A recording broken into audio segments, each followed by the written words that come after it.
I'm indeed grateful to IIHS, Janagraha, and Yale University for having organized this conference. Now, this session being on inclusive urbanization, I would like to say a little bit about the emphasis given by the government during the last and the current 5-year plans on inclusion. Our country adopted the goal of inclusive growth during the 11th 5-year plan, and now we are going in for a faster and more inclusive growth in the 12th 5-year plan. Friends, we all know, and I must state the obvious, that to be inclusive, growth must be sustainable. In the urban context, the strategy calls for making cities inclusive and humane, as cities are more about people than mere spaces. Cities are homes to agglomeration economies. Agglomeration economies enhance the productivity of cities. Cities are also centers of education, culture, and innovation.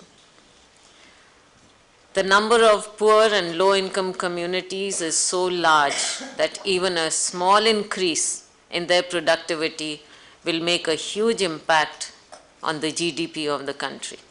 As per the 2011 census, the urban population in India has increased from 286 million in 2001 to 377 million in 2011.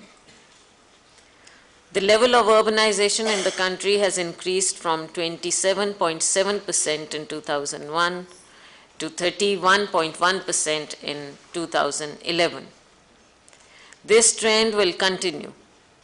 The slum population of the country is estimated at 93 million in 2011.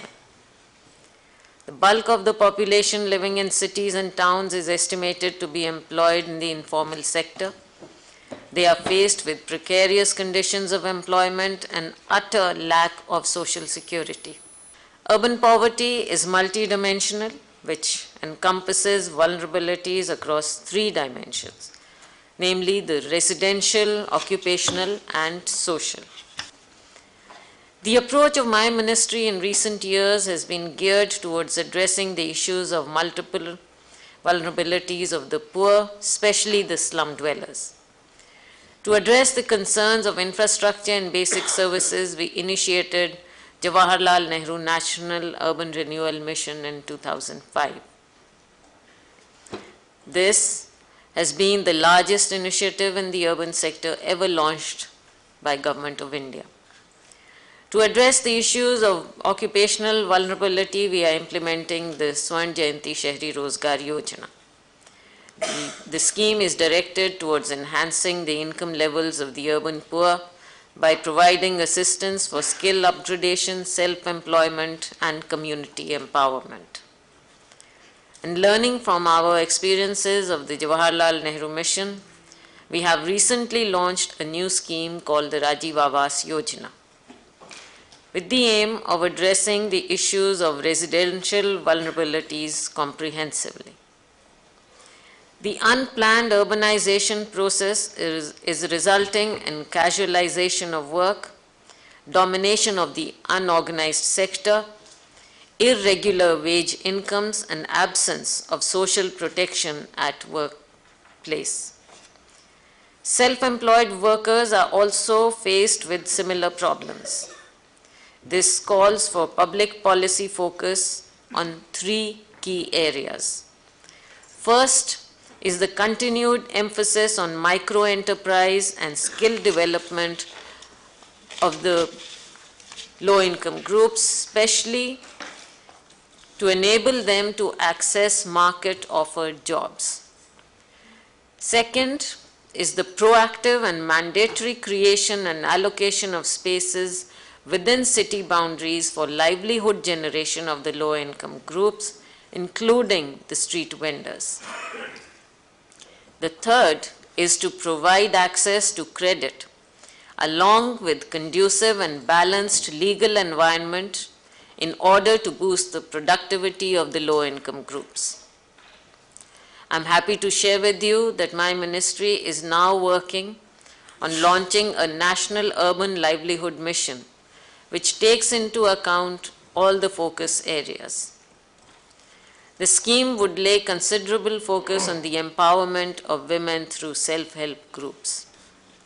Addressing the challenge of urban inclusion requires a convergence of institutions, approaches, and schemes to tackle the multiple dimensions of urban poverty.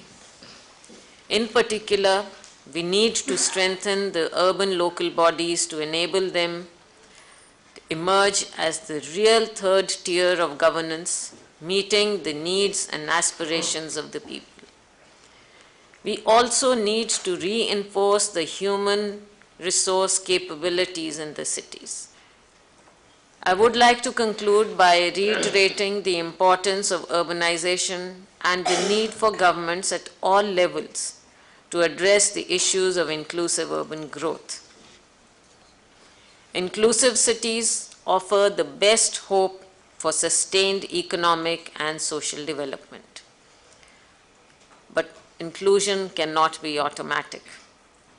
It has to be crafted through policies, programs, and legal frameworks.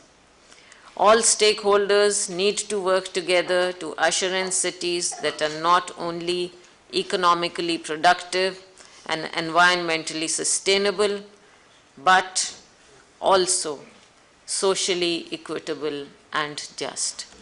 Thank you. When we look at the coverage of the JNNURM, we find that 65 mission cities have been covered and about 700 or 800 odd UIDSSMT towns. So, and the rest of the towns have been left out of the UIDSSMT because the local governments were unable to prepare DPRs or CDPs, which was one of the mandatory conditions to access the funds. So my question is to the Honourable Minister, what would be the coverage of RE? Are we going to cover all the cities, or it would be in a phased manner that we cover a few and then take up the rest? In our country, everything has to be in a phased manner because of, number one, lack of resources, or shall I say, not adequate resources. Also, secondly, there are reforms involved. Thirdly, the resources have also to be pledged at the state level. So it's a combination. Let us see how much monies can come forward and how prepared the state governments and the local bodies are to take it on.